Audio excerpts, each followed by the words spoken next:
It's all true. Especially the lies. Here on Feature Please. A vile visit to Bajor. My name is Joseph. I actually had a lot of PTO racked up, so I would be happy to sit with you in a room while you detox. I'm your co-host, Peter. You're a great sober friend, Peter. Yeah. Speaking of big lies. We have so much to talk about this week, so why don't you introduce the episode as you are so capable of doing, then we can begin that discussion. What did we watch this week? Season 2, Episode 22, The Wire. First aired May 8th, 1994, written by Robert Hewitt Wolfe, directed by Kim Friedman. In Universe Date 2370. So, before we get into the individual merits of this episode, which I believe there are many, of course, as many do. Like Robert Hewitt Wolfe calls this the best thing he ever wrote. It's probably a fair assessment that it's going to be the best thing a lot of people could write. I think the meta discussion should start with Deep Space Nine as a collaborative effort, as an ensemble cast, and how episodes like this are demonstrating its superpowers as it relates to that and why it ends up being so effective. Obviously, this episode is mostly about Bashir and Garak sharing a lot of time with each other, having a lot of scenes with each other. I believe most of the main cast has exactly one scene. And most of those scenes are relatively meaningless to what's happening. Do you remember when we talked about Voyager and how they hated whenever guest stars got more attention because it was time that they didn't get on screen? Absolutely, and that was a focal point of Delta Flyers with Robert Duncan McNeil and Garrett Wong. They were jealous of any attention that was not on main cast, and I'm sure to a certain degree they were probably jealous of each other. And what a recipe for disaster I think that was for the show. All that squandered potential because they had so much access to new and cool stuff, and they just focused to these ship-only episodes. You've got a flip situation here where Voyager, or Deep Space Nine in this case, isn't cruising through strange new worlds. It's a focal point with people passing through it. And again, Voyager as a mirror of the Deep Space Nine product, seeing why Voyager was doing things different just for the sake of not being Deep Space Nine, while Deep Space Nine sitting here and showing it is doing it the right way. Garak is in 36 total episodes of the show. Andrew Robinson is never a credited member of the main cast ever, right? Mm-hmm. 36 episodes, not nothing, but it's like a season and a half total, right? Like not a major player to every storyline, right? I'm sorry, 33. It's 33 episodes. Overcounted.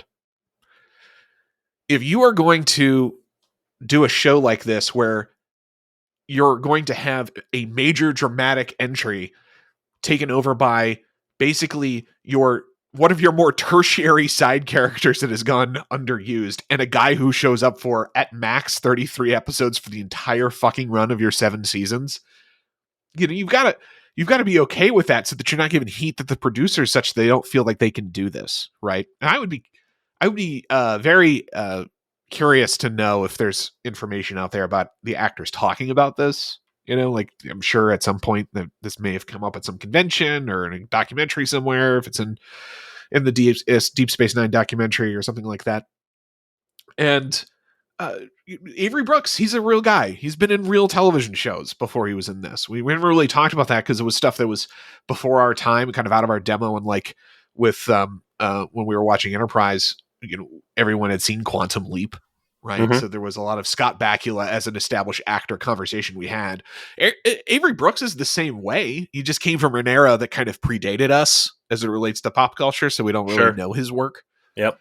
Renee Abajeros is a guy who's definitely a serious actor. He's been in a lot of things. Colmini is somebody who's kind of on the come up at this point. He's very blowing up. He's a big guy in his home country for sure. And these are actors you're asking to say, like, take a seat so that a guy who's a part-timer, a guest star, can have a lot of dramatic scenes with, the new guy who's never been in anything. Mm-hmm. And they do this all the time. right? Like this isn't like a one-off. This isn't it's like, oh, we're gonna let Siddig El Faisal have a moment so that he can develop his character with this other guy. It's constantly the show has the confidence to backseat its own main characters so that it can explore side characters, guest stars, and tertiary/secondary characters that otherwise kind of exist in the background. And it just Yeah, makes the show feel so much more lived in, much more developed, and more like a real place with real people in it, which draws you in.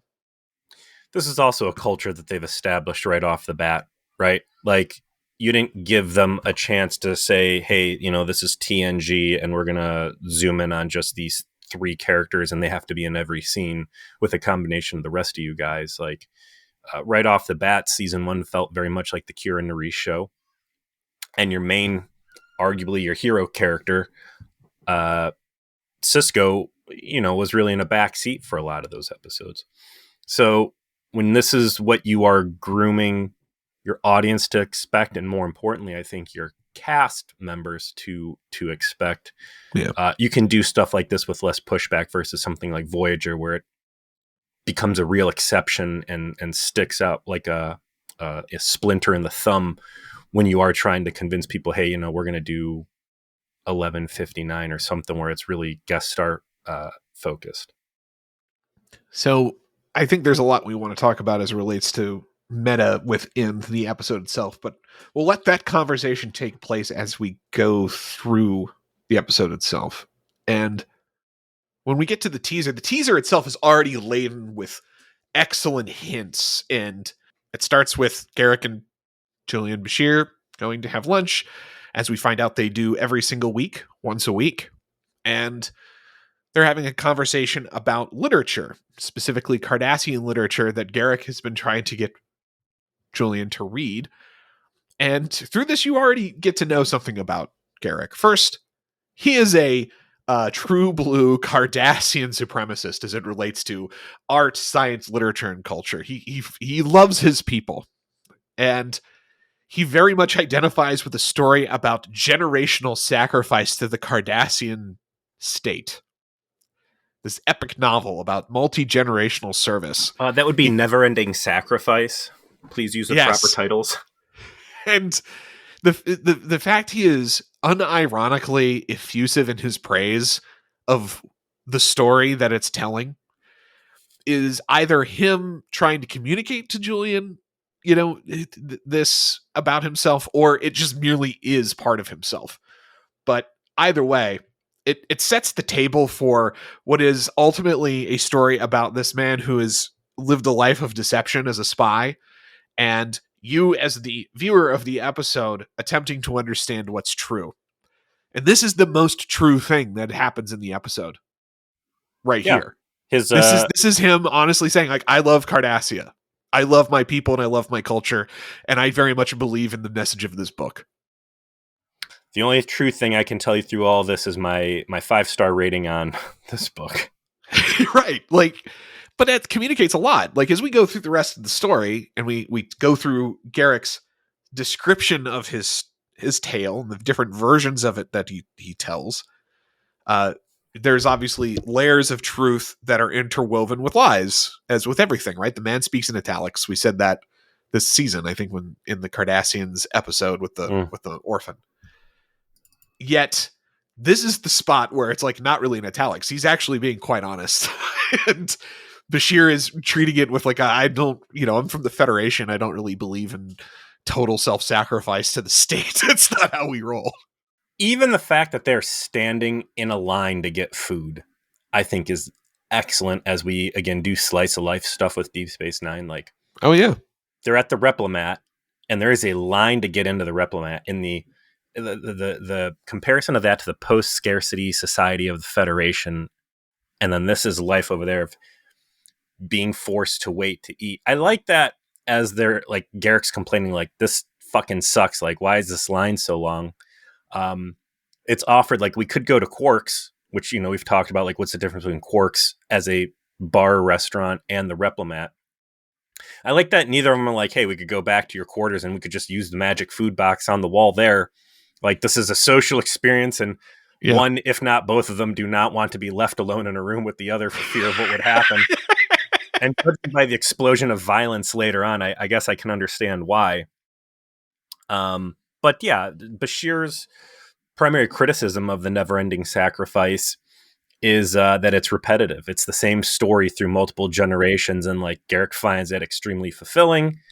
Take that and compare it to the, was it Chain of Command, where we get insight into what was life on Cardassia before the military took over. Right, Right. like this fascist state that they exist in seems to be a rather like relatively new development, right?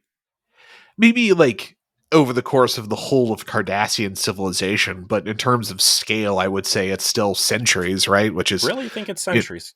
My impression was I was like maybe 100 years prior tops. Um, maybe. Yeah, I don't remember exactly the time scale. It is certainly more recent relative to the ancient nature of Cardassian life. And so maybe that this novel reflects a sort of propaganda and that's to what I like. Like that's my headcanon that like this whatever this character in the never ending sacrifice, this family line, like it's scaling back longer further than the actual Cardassian military state existed to again make this propaganda, this fairy tale, and to drive in that, you know, this sort of stuff is feasible and rewarding and should be continued moving forward. I mean, the conversation is interrupted by the plot, which is that Garrick is ill in some way. He's having a headache. He's disturbed. Bashir attempts to intervene and bring him to sick bay. He is unwilling to go, and ultimately starts to politely lash out. Says he's lost his appetite and decides to depart and not have lunch with Bashir, which sets the stage for the medical drama that is going to start to occur here. And there's no B plot. We're going to be entirely focused on this for the You entire run of think the the episode. spiked butt plug plant is not a feasible B plot? I think that is the feasible way to get Jadzia into this episode for a scene. Who I did like that Keiko gets referenced. Like, did Mm-hmm. you ask Professor O'Brien about it? She is a botanist. I thought he was making fun of because you know they're looking at the spiked butt plug plant that Dax picked up somewhere, and she's like, "Do you know what's wrong?" And so of course Bashir gets to drop the line, you know, "I'm a doctor, not a botanist." Fortunately, we have one of those.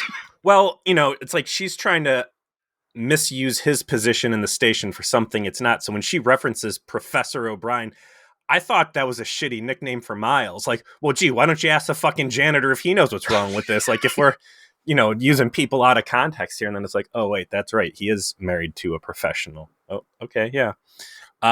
So is this scene basically like a metaphor for Garak? I think so. Right? Like, I think that's a very valid way to interpret it. This plant is not thriving. You don't know why, and it's because of a element to its existence on the planet it was on that's not present here, Yeah, like an intrinsic quality to the soil.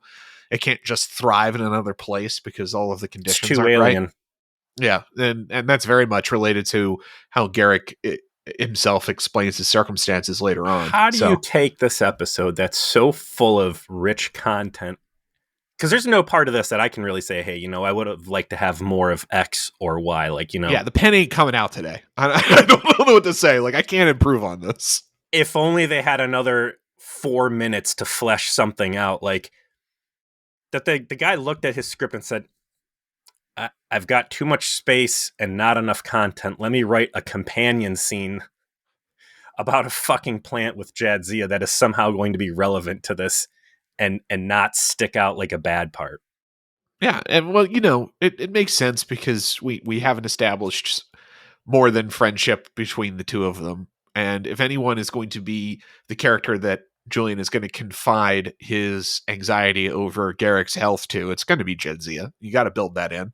Having them have this metaphoric conversation around this plant as they do so frames the plot well. Of Bashir, is he Garrick's friend or not? Very clearly that he is ultimately, And to be fair, I and mean, he had been kind of under orders by Cisco to foster this relationship, right? He was encouraged, certainly, but it's his decision on if he's going to invest in this guy on an emotional level as a friend, right? Like, are you just more than a casual acquaintance I have lunch with and talk about Cardassian stuff and then maintain a connection because you're going to be our, pseudo connection to whatever nebulous uh, intelligence agency you seem to have some kind of connection to that sometimes comes up for us? Or do I actually care about you as a person, right? And this is really where this is going, which is that Bashir wants to help Garak because he likes him and wants to be his friend. Maybe, quite honestly, suggestively supposed to be more a direction they don't ultimately go. And this is where he's starting, which is to say, I don't really care if Garak decides he doesn't want my help or not. And ultimately, escalates to Bashir willing to take a very dangerous action at the end to try and ensure that he lives. Garak as a presentation of a character, and to spoil any plot twists here, basically he's a drug addict at this Yes. point. All of the portrayal that we have seen of Garak up into this point, he has been heavily sedated, if not actively high.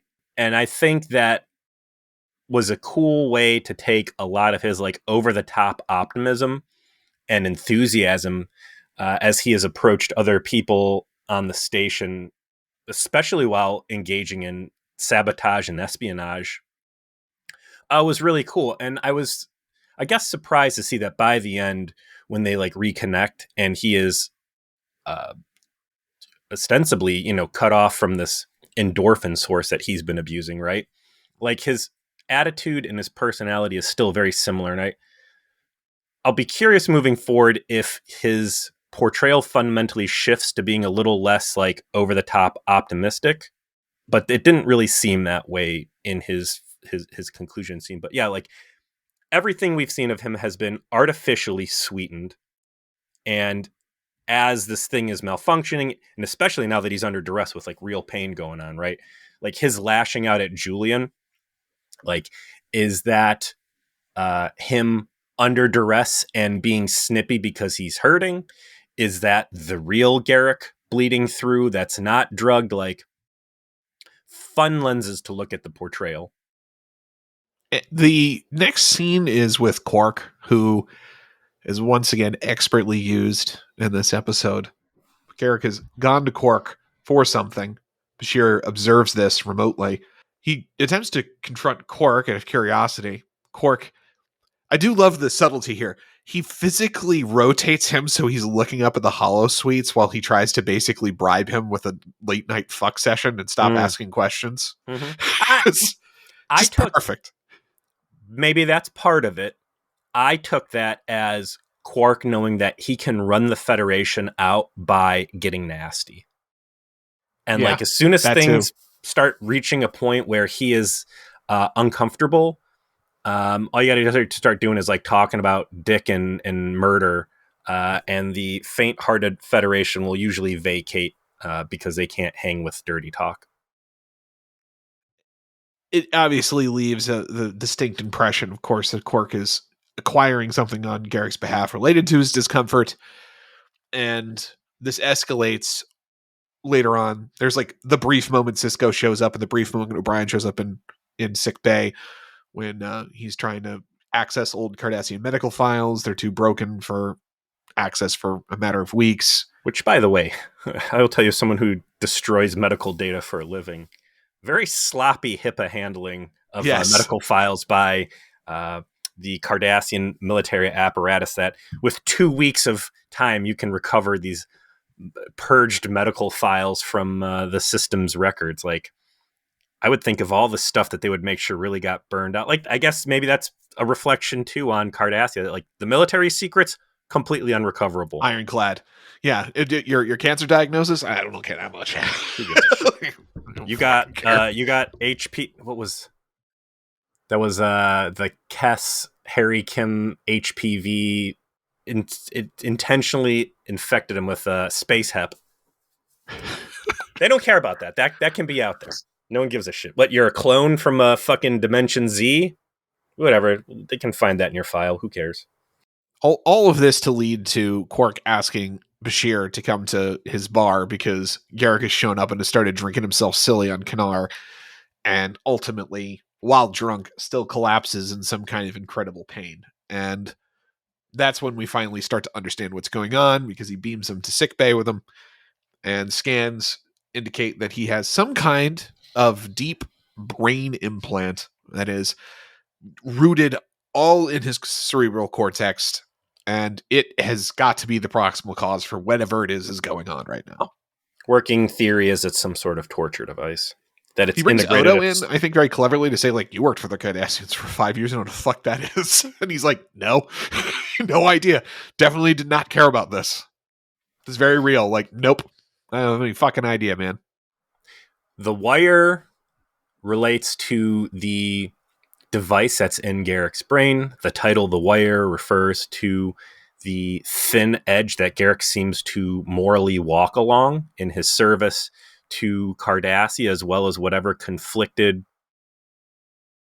personal feelings he has on the things that he was asked to do. And The Wire as a title as it relates to Odo's unlawful surveillance techniques. Yes, it does! As he wiretaps Quark's subspace communications, which Bashir will specifically call out as illegal, and Odo will say it's for the good of the station.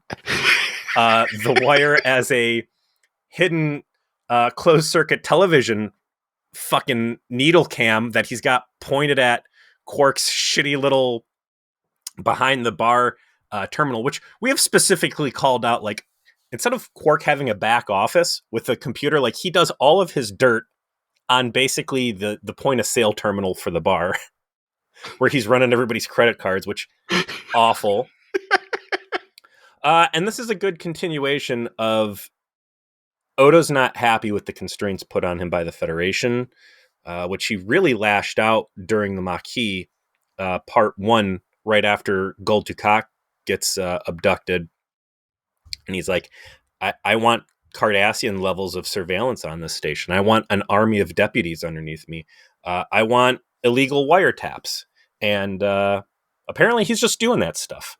I mean, it makes sense. He's learned his law and order skills under the tutelage of the Cardassians themselves. So Gul Dukat.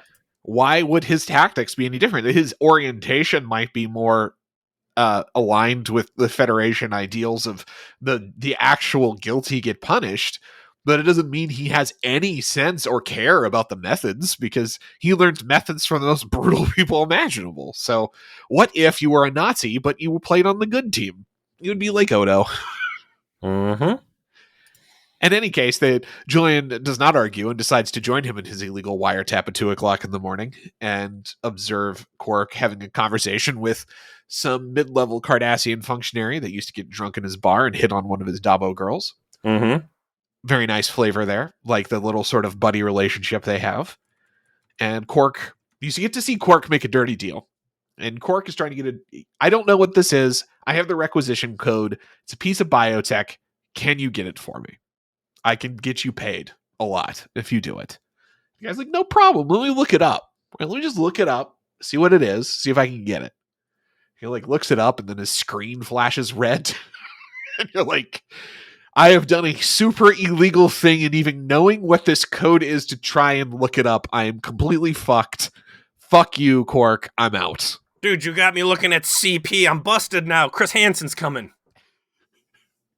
Really sets the tone, right? Of whatever this is so illegal that this mid-level Cardassian guy is probably going to get killed for even putting the code into his computer. Not illegal, classified.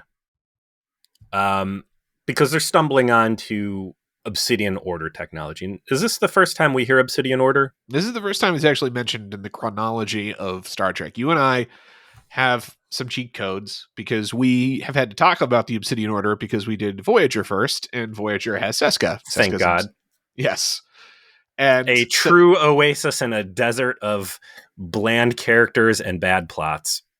And Seska as an Obsidian Order agent becomes more interesting as you get to learn more about it in Deep Space Nine, I think, as a kind of how it is, why it is she is who she is, and why she is the way she is.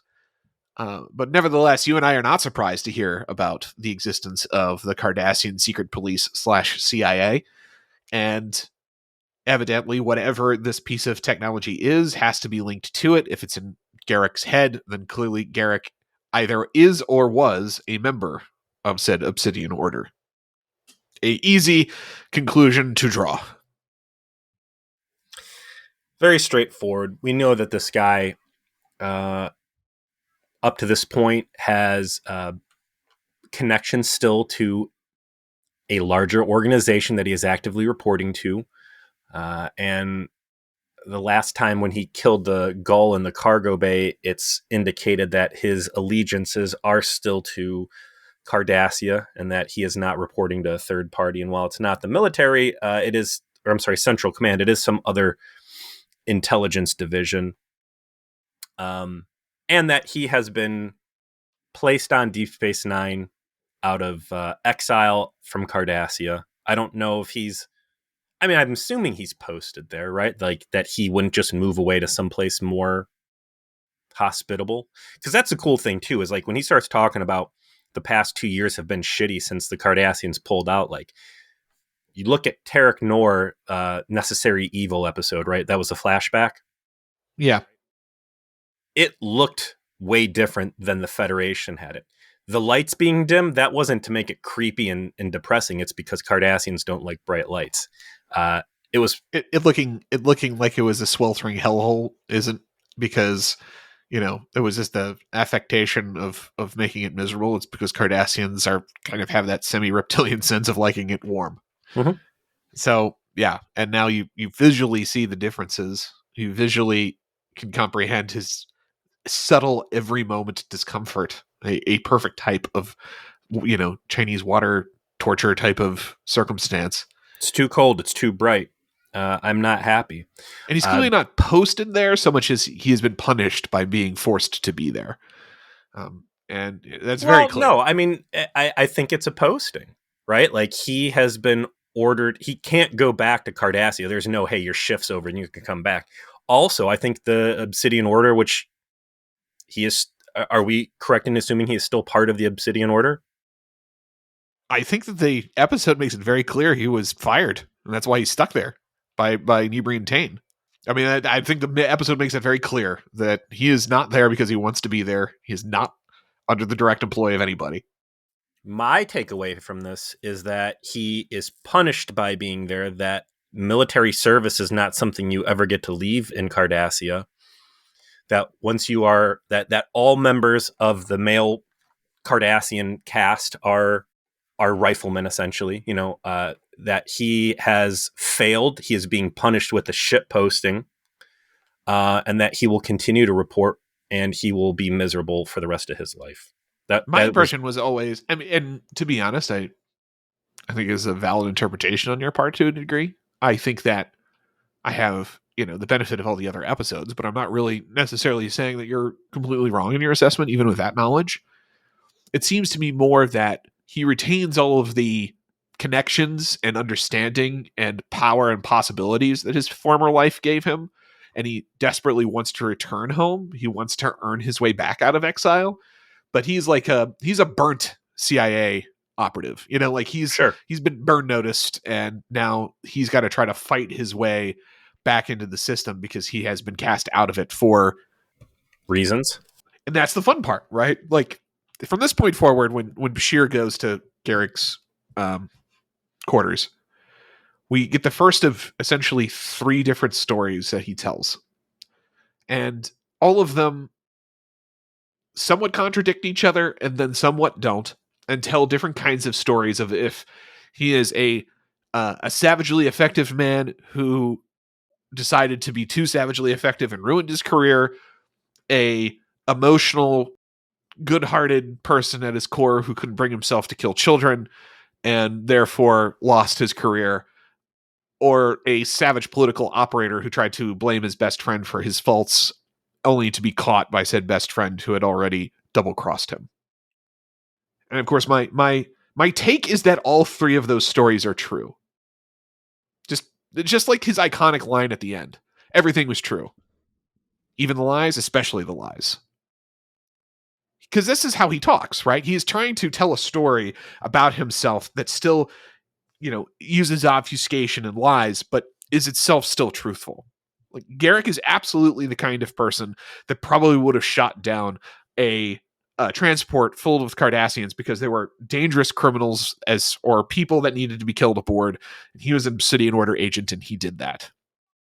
He's also the kind of man who could not bring himself to kill a bunch of children for no reason. He's willing to kill a lot of people for a reason. He'll ash a gull in an airlock, no fucking problem, right? Like, this man's not above murder. But he's not above murder that's senseless or stupid or pointless. He's not heartless. And he's also somebody willing to double cross others and willing to do the things that spies do. And maybe he did get played. Maybe he wasn't successful in saving himself after something he didn't work out. Yeah, all that to say, just to wrap up my thought, is all of these stories are great because I think all of them are true, and they all tell you exactly what it is Garak is trying to communicate to Bashir about himself through lies that are also true. The characters that are being used here, it's the same 3 characters in each of the scenarios that he offers. The first is Garak. The second is Enabran Tain, right? Correct. And this guy is offered forward as the de facto head of the Obsidian Order. Yes. And under which the Obsidian Order really prospered and reached a new echelon, right? So this guy is a visionary spy master. And then there's Elam what? Just Elam. This is called Elam. I thought he had a full name that he gave. Well, no, it's Elam is Garak's first name, so he's Right. just always use Elam. Elam. So Elam is in the first scenario where Garak says that he was a gull in the mechanized infantry. Elam was one of his subordinates that he ordered to go and conduct the search of a shuttlecraft where these Bajoran terrorists had escaped to. And rather than be able to conduct a full search of the ship, that ship had been ordered to depart for Tarak Nor under the orders of Gul Dukat. Right? And I thought that was interesting that Dukat gets brought in here because we know there's very bad blood between these two. Very bad. Very, very bad. So because Gul Dukat ordered this shuttle is to leave now, Elam is not able to conduct the search. And in this scenario, Garak says, just shoot this thing. We're going to kill those terrorists. We're going to kill the 87 civilians. I'm also going to lose my subordinate in the process. But one of the civilians was attached to a muckety-muck, and that's where my disgrace comes from, is that they pulled me out for that. In the second scenario, which is that's the one where he lets the kids go. Yeah, they have 5 kids, all under age of 14. They're interrogating them, and he, because he's cold and he's hungry, and as implied, his conscience is getting to him. He just gives him the latinum in his pocket and sends him on the way because it's useless. By the way, it's like this is where Andy Robinson is like murdering everything on screen. The man is incredible in this entire episode in how he portrays his character. I don't think we've mentioned that yet. 35 minutes in, dude is awesome. Absolutely. And as an actor, who I think we never really found anything like super impressive in his resume other than Garak, right? Yeah, like, this is your shot. This is his best work. Yeah. Whenever you get the script and it's this juicy, it's like, all right, I'm not leaving my house. I'm going to obsess over every one of these lines. I'm going to make sure that I'm punching this fucking thing 20 out of 10, right? Like that's the intensity. And I am not, this is going to be my legacy, right? Like I need to crush, I can crush and I will crush every one of these lines. And that's the formula for every one of these scenes in this episode. In scenario 2, is Elam mentioned? I don't remember. Yes, Elam is there with him interrogating the children and is the one that is like aghast at the fact that he lets him go. Yeah. Okay, I thought it was Enabran Tain that was there. So Enabran Tain's always like the background figure in all 3.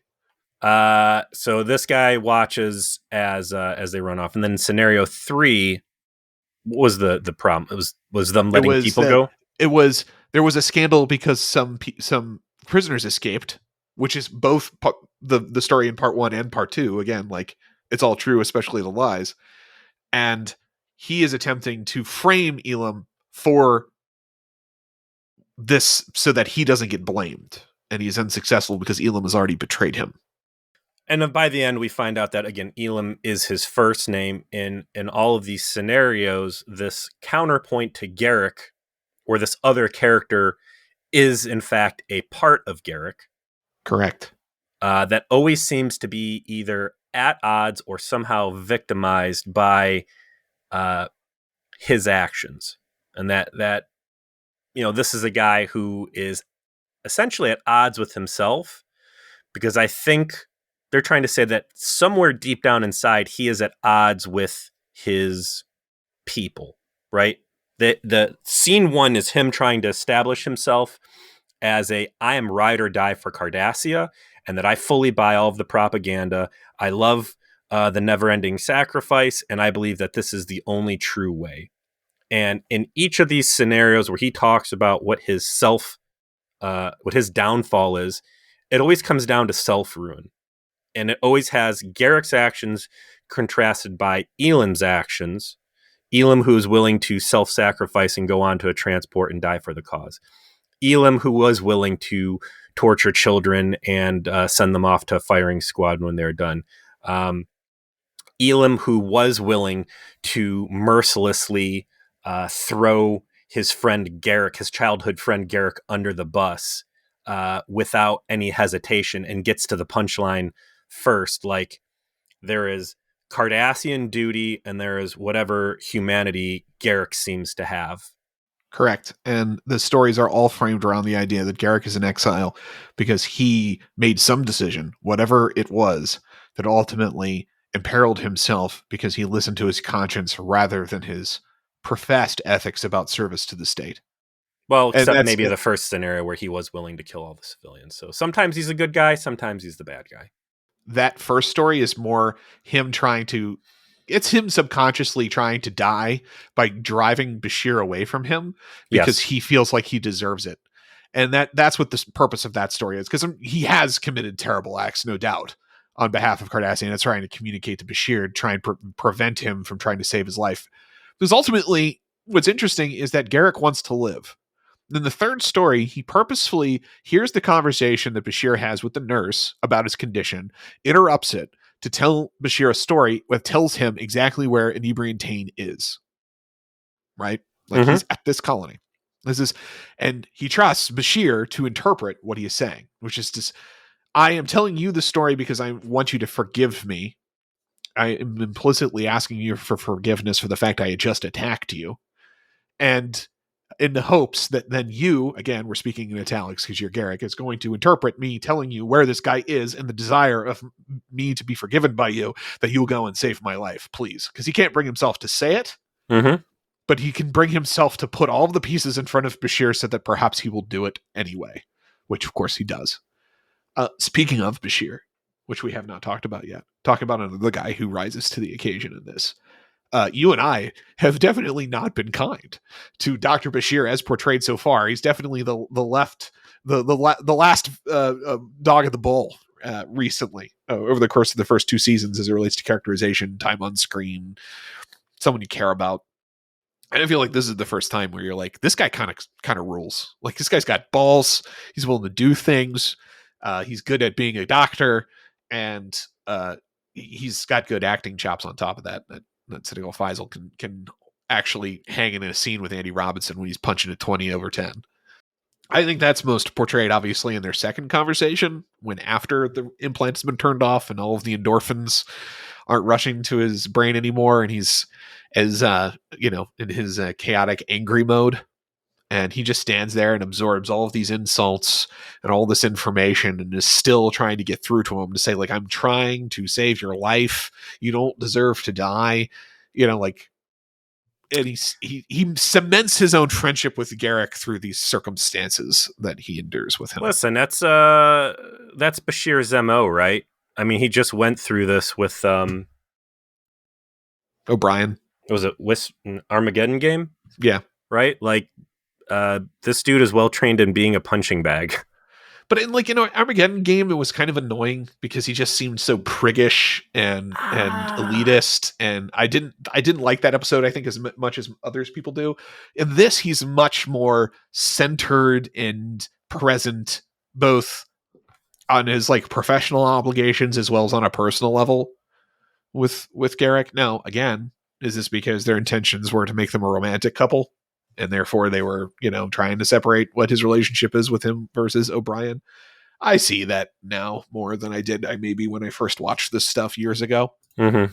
But even stripped of that line that they don't end up taking anyway, it's a better look for Bashir because this is what makes him interesting, right? This is what makes him special and something that you want to see go on screen. That he's really just a very very arrogant in a good way doctor, right? Like he's even Enabran Tain talks about it. Like, you're just some fucking Starfleet lieutenant and you flew into Cardassian space on a runabout to talk to the head of the fucking Cardassian CIA. Just beamed into my house. Do all Starfleet lieutenants have such balls?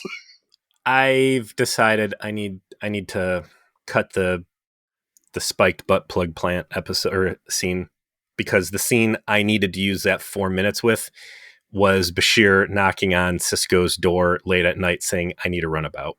Funny you should say that. There was a scene where he knocks on his door and does that, and it got cut for time. So it was in the memory alpha where he goes to ask Sisko for permission to go do this shit. Again, it could have been a real contender for most hilarious request to use a runabout for our season rip. And there's a story, evidently, that Sisko tells that encourages Bashir actually to do so, which related to when Sisko was early in his career and he was assigned to the Romulan embassy, the Federation embassy on Romulus, and made friends with a member of the kitchen staff who then got arrested for being too friendly with him.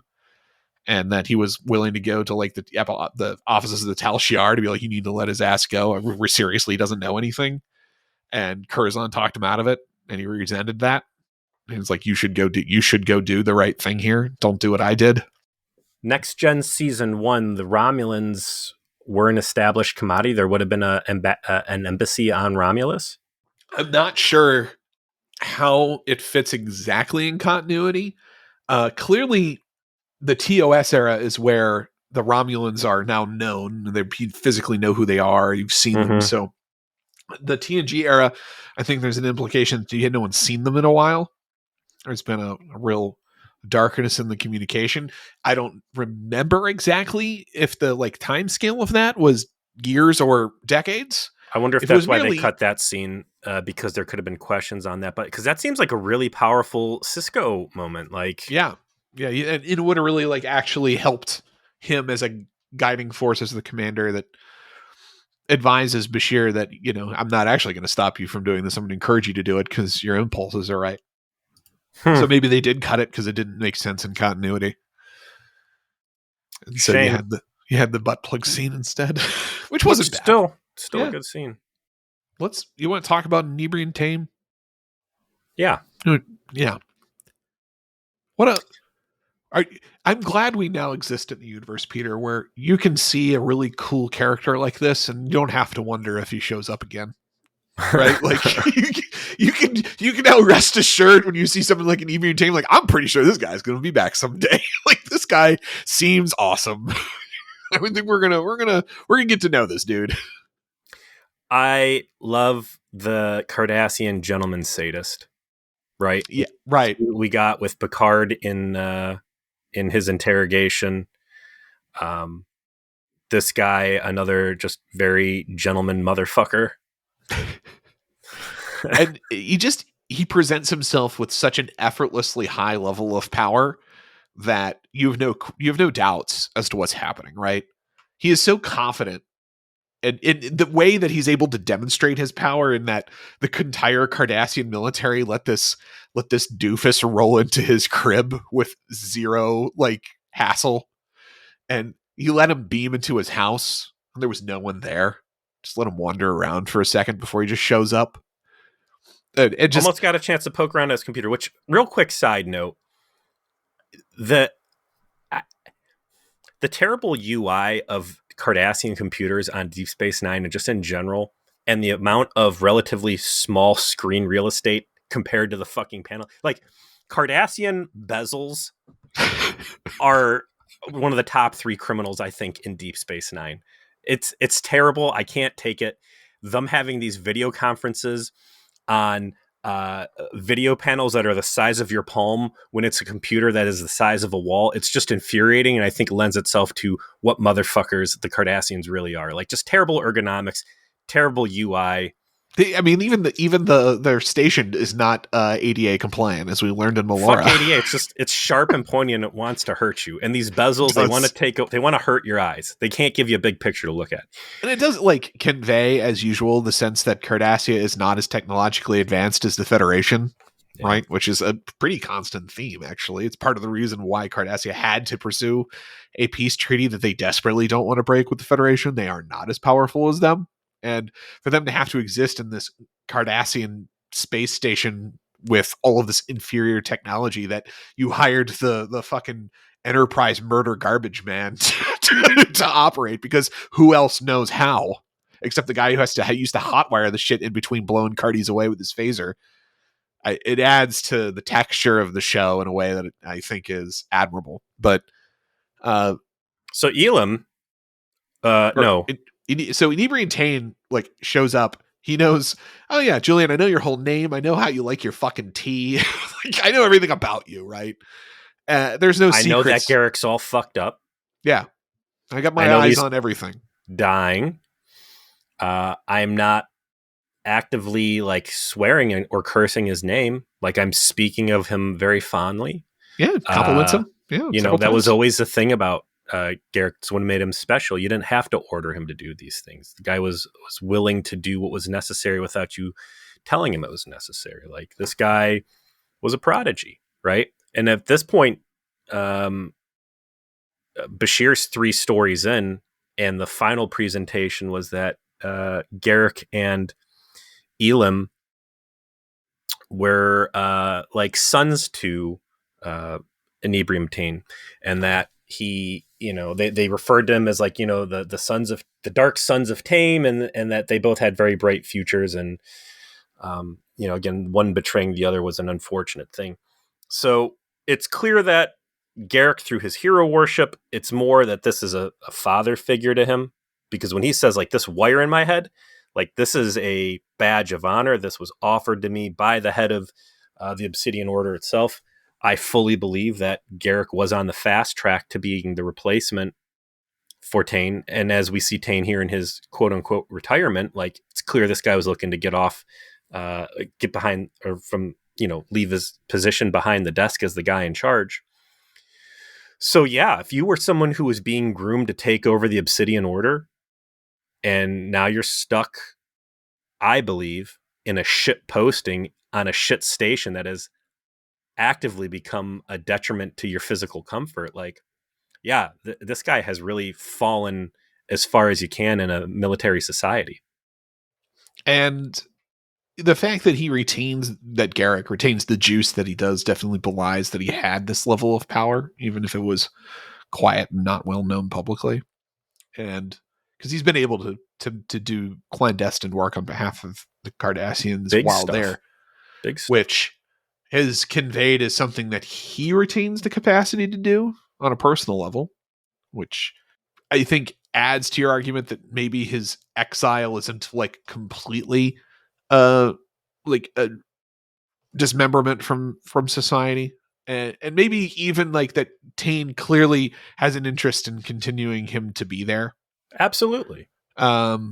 He's still an asset, right? He's just an asset that's now been made very distant and remote. Dude, it's Ro Laren and it's Picard, right? Like, Garak did something to fuck himself and ruin his career and have to live in exile.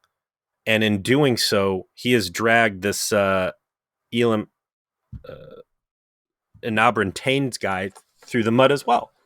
Like, here's this godlike figure in sabotage and espionage and spycraft, and his own pick to replace him is in exile. Like, him being on Deep Space Nine is as much of a black stain on Tain's name as it is Garak's name.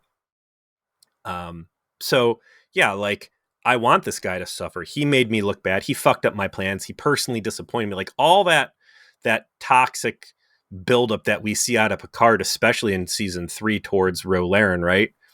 Mhm. But at the same time, like in a pinch, I know this guy's an operator. I know he can get the job done. So I don't want him to die. You know, this guy still has a use, but boy, I want him to suffer for as long as I can.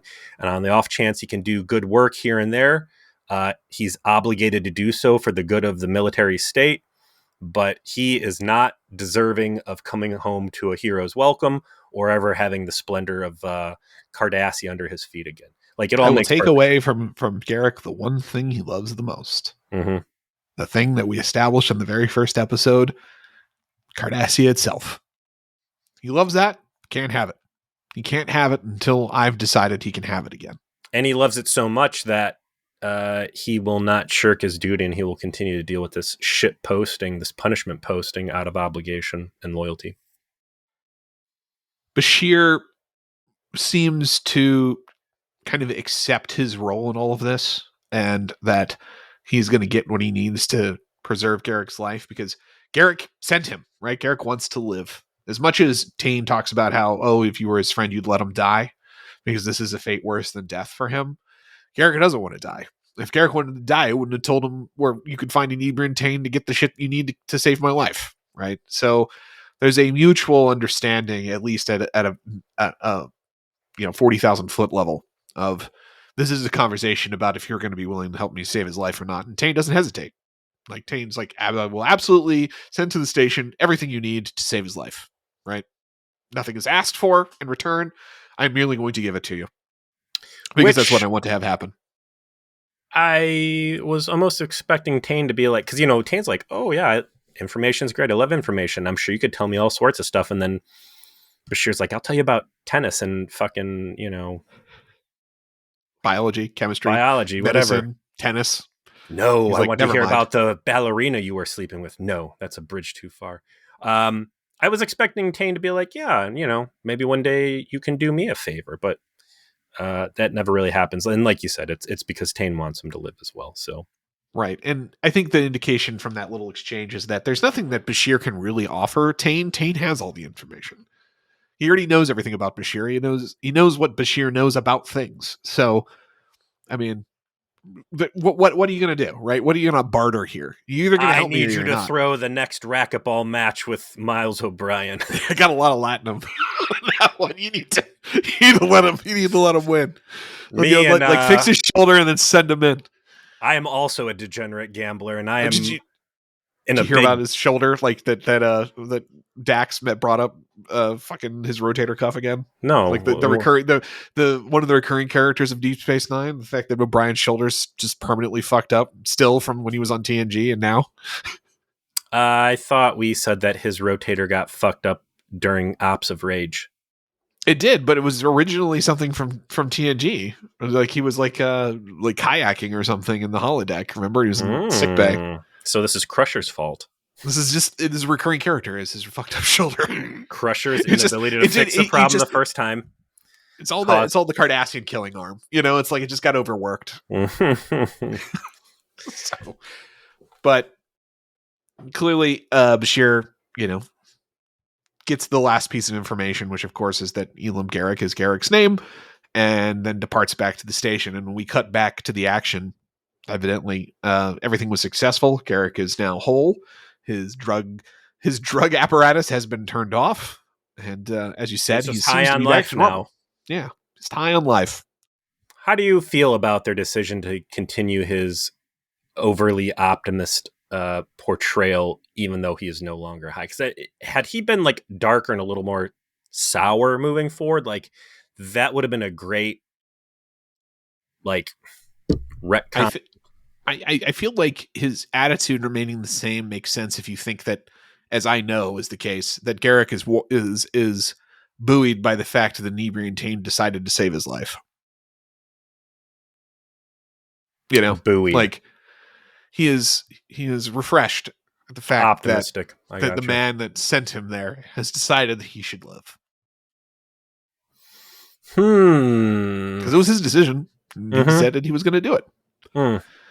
So maybe there is hope if you're Garak. Maybe someday I can succeed and make my way out of this exile.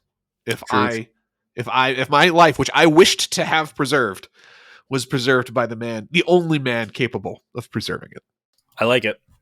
I do too. I mean, we didn't say it in so many words, but this episode fucking rules. Best acting of the season, which is saying a lot with a season with, Frank Lagala in it. I just don't think you can beat Andy Robinson in this one. He's just so good. The material is so juicy and the sci-fi lies he's telling are so thick that I don't think I was even focused on the acting. Just processing of the story was kind of taking front and center for me. And that's not to say it was a story so good it sucks you in to the moment. You live there. It's awesome. It's well done. Makes you want to know more about Garak. Makes you think better of Bashir. Makes you this plants a lot of seeds that relates to Cardassia, the Obsidian Order, the way their society is structured, and all of which ultimately comes back into play at different times. So the tertiary plot in this is Odo going too far with surveillance, and when Bashir forbids Odo access to Garak, does that jump back to where Bashir says, "I hope you don't have these spy cams on me"? Has he just basically flagged himself as a foe to Odo, and he shall now receive spy cams as well? Question mark. Yeah, Odo is a lingering presence through the episode where he's very suspicious now of Garak, of course, and wants to. It's one of the plot beat. It's a kind of a subtle plot beat where he says he tries to say Bashir, I'm pretty sure that he murdered 5 people. It's there is a bunch of mysterious deaths. I was absolutely certain Obsidian Order agent did it, and now I know Garak is one of them. So Odo, Kira Nerys just had people killed that you were actively investigating. So if you're not going to take an issue, no, she didn't. The Chadish came down on my side on that. Wholly reject that. You wholly reject the judgment of the Chadish, and it has thrown Jack's judgment. You are wrong, sir. You are incorrect. I'm willing to go back and rewatch the entire goddamn episode. Good. You know what? Bet. All right. We still have to settle the judgment of Shadish. We've put it off because our episodes have frankly been too good. But I say that to begin the season 2 rip, between now and then, you and I both go back through Necessary Evil. We look at those scenes and we reread the judgment of the Shadish. And I believe you will note and know that not only were you wrong and I was correct, but that his judgment is sound. Will you make the pledge that we will do this review? All right. Oh, don't threaten me with watching another episode of Deep Space Nine and dragging this out even further. As we're sitting here talking about potentially watching more Next Generation and Voyager episodes. Pile them on. Speaking of things that are going to pile on, what's next week's Deep Space Nine episode anyway? Crossover, Season 2, Episode 23. And here I see one Kira Nerys looking at another Kira Nerys, and I know without even reading this capsule, it's going to be time for a mirror universe. There's going to be some thigh-high dominatrix boots, and... it's like he's smelling in the wind. Yeah. An accident inside the wormhole sends Kira and Bashir into a mirror universe where Klingons, Cardassians, and Bajorans rule over their human slaves. So this is it. This is the beginning of the annual tradition of Deep Space Nine having a mirror universe episode. So this is all shared. There is only one mirror universe, right? Correct. This is all going to take place in the original TOS mirror universe. Yes. I'll be interested to see how these 3 jabroni species were able to bring down any semblance of the Terran Empire when you've got the fat technology bump that the Defiant gave them in Enterprise.